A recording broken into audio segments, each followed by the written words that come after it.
Assalamualaikum warahmatullahi wabarakatuh. Perkenalkan, nama saya Alfa Syafa'ah dari jurusan Pendidikan Bahasa Arab kelas 3B.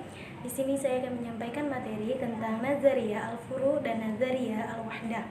Abdul Al-Alim Ibrahim mengatakan bahwa dalam konteks pembelajaran bahasa Arab sebagai bahasa asing diketahui dua model teori. Sebagian ahli menyebutnya sistem, yaitu sistem terpisah-pisah atau Nazariyah Al-Furu, dan sistem terpadu atau Nazariyah Al-Wahdah.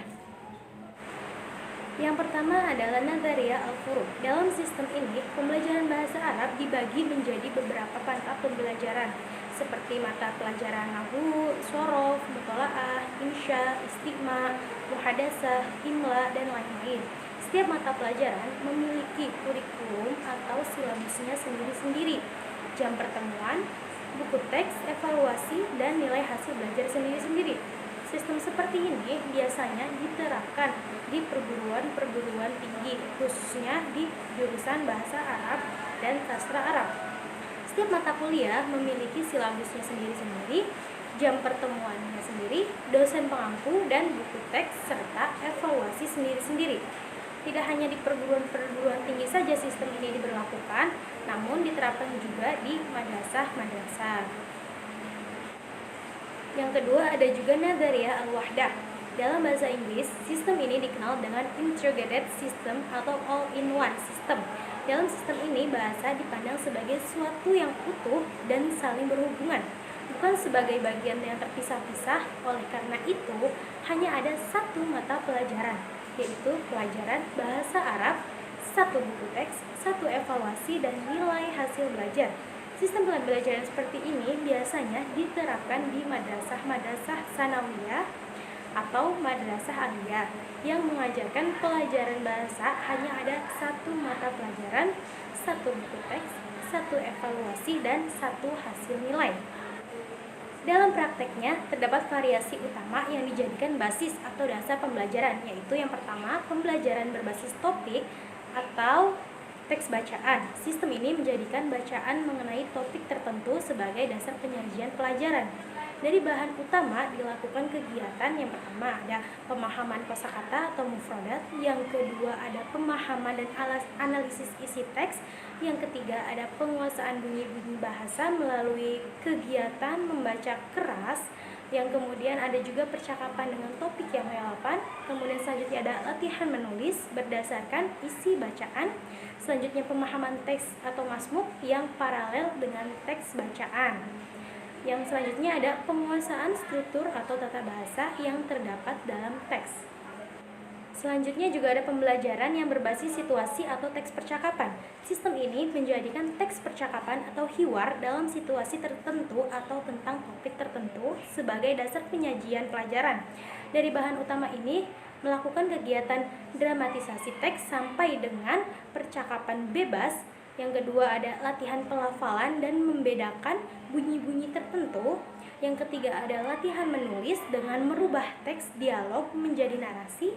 Yang keempat memahami teks bacaan atau simaan yang paralel. Yang kelima ada pembahasan struktur atau tata bahasa tertentu yang ada di dalam teks. Selanjutnya ada kelebihan sistem Nazariyah Al-Furu. Kelebihan sistem ini antara lain guru dan perancang kurikulum mendapat kesempatan yang cukup untuk memberikan perhatian yang khusus pada bidang kajian atau mata pelajaran tertentu yang menurut pandangannya sangat penting. Siswa juga memperoleh kesempatan untuk mendapatkan pengetahuan bahasa Arab secara mendalam. Sedangkan kelemahannya antara lain, sistem ini mencabik-cabik keutuhan bahasa dan menghilangkan esensi dan watak alamiahnya. Hal ini menyebabkan pengetahuan dan pengalaman kebahasaan siswa juga terpotong-potong, sehingga tidak mampu menggunakannya secara baik dan benar dalam kehidupan nyatanya. Pada sisi lain, sistem ini juga menyebabkan ketidakseimbangan antar bagian unsur bahasa dan keterampilan berbahasa, baik pada proses pembelajarannya maupun hasilnya. Selanjutnya yaitu kelebihan dari nazariyah al-wahdah. Kelebihannya adalah dari landasan teoritisnya yang kuat, baik teori psikologi, teori kebahasaan maupun teori kependidikan. Dari sistem psikologi, sistem terpadu ini sesuai dengan cara kerja otak dalam memandang sesuatu, yaitu dari global atau keseluruhan dari bagian-bagiannya tersebut. Variasi bahan dan variasi teknik penyajian dapat menghilangkan siswa dari kejenuhannya. Dari segi teori kebahasaan, sistem ini sesuai dengan watak bahasa yang memadukan berbagai unsur dan keterampilan berbahasa secara utuh.